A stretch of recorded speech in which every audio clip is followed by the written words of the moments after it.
எல்லாம் பார்க்குறீங்க, எனக்கு தெரியுது. எனக்கு தேவையா உனக்கு? ஏய்யா அதானே, அது நானா எடுத்துக்கிட்ட முடிவு கிடையாது, காலத்துடைய கட்டாயம். இந்த 2 வருஷம் 2.5 வருஷம் ஓய்வுங்கிறது எனக்கு ஒரு வகையில் பெரிய சந்தோஷம். என்னுடைய நண்பர் மனோபால சொன்ன மாதிரி பயங்கர மகிழ்ச்சி. அதுலேருந்து எனக்கு எந்த வேதனையும் கிடையாது. அதில் நிறைய படங்கள் வேறு எனக்கு நிறைய வந்துச்சு. எனக்கு அந்த படத்தை பூரா நான் தான் வேணான்னு கொஞ்சம் அவாய்ட் பண்ணேன். அது காரணம் என்னன்னா, ஒரு இனிமேல் வர்ற படம் ஒரு நல்ல சிறந்த படமாக வந்தால் ஒரு கிங்காக தான் வரணும்னு நினச்சி முடிவு பண்ண படம் தான் இந்த படம் தெனாலிராமன். அதை முதல்ல இங்கே இருக்கக்கூடிய அந்த பத்திரிகை நண்பராகிய உங்கள் எல்லாருக்கும் என் மனமார்ந்த வணக்கத்தை மூலம் நான் தெரிவிச்சுக்கிறேன். ஏன்னா ஒரு எந்த விஷயத்தையும் அவர் சிவாஜி பாடின மாதிரி, பொய் சொன்னாலும் மெய் சொன்னாலும் வாயால் பேசி பலனில்லை, மயில நினைச்சு பேப்பர்ல அடிச்சா மறுத்து பேச ஆளில்லைன்னு பாடினார். உலகம் இதிலே அடங்குது, உண்மையும் பொய்யும் விளங்குது, கலகம் வருது தீருது, அச்சு கலையால் நிலைமை மாறுதுன்னு பாடினார். ஏன்னா சரி, ரொம்ப அருமையான வரி. அந்த வரிக்கு சொந்தக்காரங்க தான் நீங்கள் எல்லாரும். உங்களை வச்சு தான் எல்லாமே, இந்த நாட்டில் நடக்கிறது எல்லாமே உங்களை வச்சு தான். ஆனால் அதே பத்திரிகை நண்பர்கள் எல்லாருமே எனக்கு ஃபோன் பண்ணி 2 பேர், ஏப்பா இன்னும் நடிக்காமல் இருக்கு, நடியா, என் பேரை பிள்ளை, என் பேத்தி, எங்கள் வீட்டில் இருக்க குழந்தை குட்டியெல்லாம் அவங்க பேசு ஃபோனை போட்டுலாம் கொடுப்பாங்கன்ற. ஒவ்வொரு வீட்லேயும் வந்து நான் சொன்ன மாதிரி ரேஷன்கார்டில் தான் இல்லை, ஒவ்வொரு வீட்டில் நான் ஒரு மெம்பராக இருக்கேங்கிறத நான் இந்த 2 வருஷம் ஏற்ப நான் ரொம்ப உணர்ந்தேன். நான் ஒரு முக்கியமான விஷயத்தை நான் நல்லா சொல்லணும். நான் எல்லாருமே எனக்கு பணம் கொடுக்கறதுக்கு பாதி பேர் பயந்து என்கிட்ட வர்றதுக்கு கொஞ்சம் யோசிச்சிட்டாங்க. என்னமோ ஆயிருமோ, படம் பண்ணால் எதுவும் பிரச்சனை ஆயிருமோ, ஒரு வருஷம் படம் பண்ணால் என்னமோ ஆயிருமோ நினைச்சவங்களும் உண்டு. அது மீறி வந்தவங்க வேறு கேரளா மலையாள படத்துக்கு கூப்பிட்டாங்க, தெலுங்கு படத்தெல்லாம் விட்டாங்க. அப்படிலாம் இங்கே இல்லாமல் மார்க்கெட்டு முடிஞ்சு போயிடுச்சு, அதனால ஊரை காலி விட்டு போயிட்டான் வடியல் அப்படின்ற ஒரு வார்த்தை வந்துடக்கூடாங்கிறதுக்காக இந்த படத்தை நான் விட்டுருந்தேன்.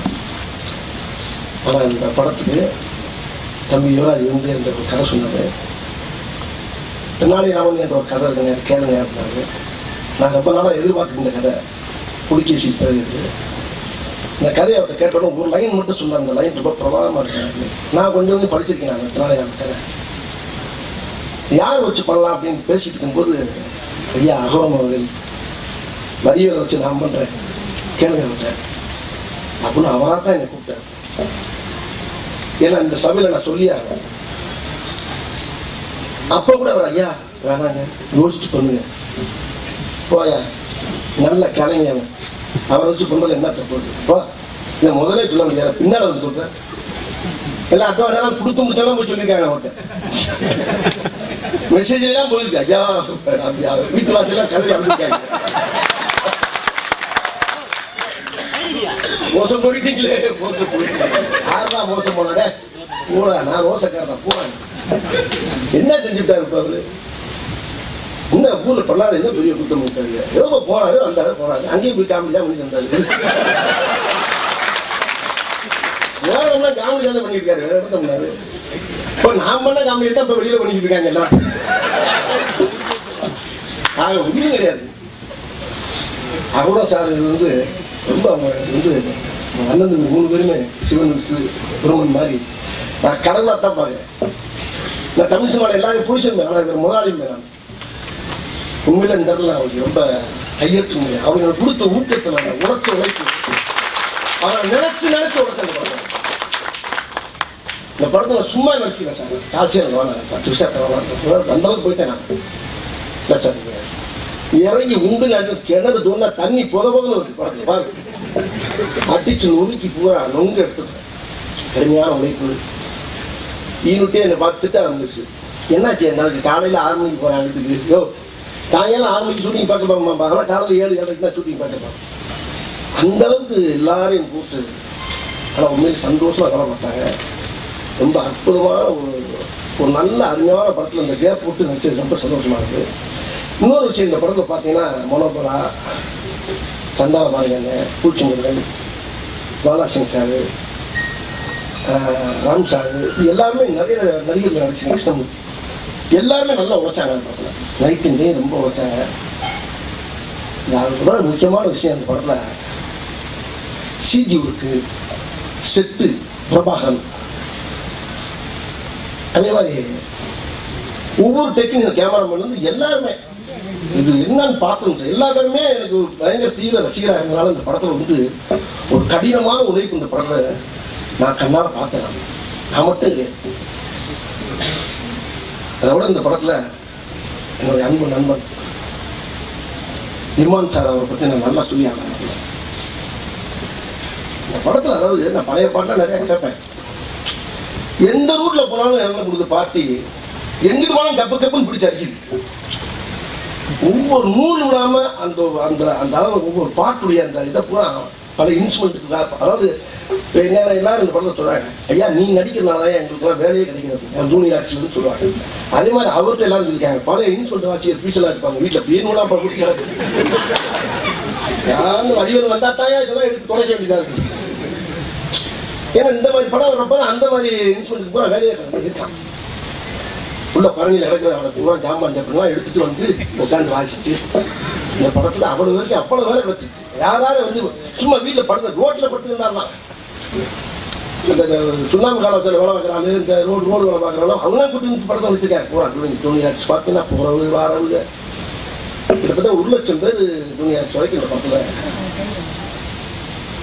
அகமது சாருடைய புண்ணியத்தில் அவ்வளோ பேருக்கு வேலை கிடச்சிச்சு. இந்த படம் ஒரு அற்புதமான படம். அந்த படம் இந்த படத்தில் இசை தூள் கிளப்பிருக்காரு எல்லா பாட்டுமே. ஐயா குழந்தை பத்தனை பற்றி உங்களுக்கு தெரியாது. அவர் சகோதரர் விவேகா அவர்கள் ரொம்ப அருமையாக இருக்காங்க. முகேஷ்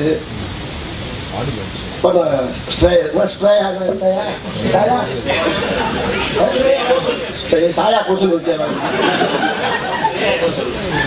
அந்த மீனாட்சி பிடிச்சிட்டு பாருங்க எனக்கு சொல்லி. இப்போ நான் கொஞ்ச நேரத்துக்கு சொன்னேன், இதுதான் என் சொந்த உருவம் பார்த்தியாங்க. ஏன்னா மீனாட்சி என் உருவத்தை பார்த்தது நான் சொன்னேன், இந்த காட்டிடக்கூடாதா இந்த நேரம் எடுத்து விட்டுருவாங்க.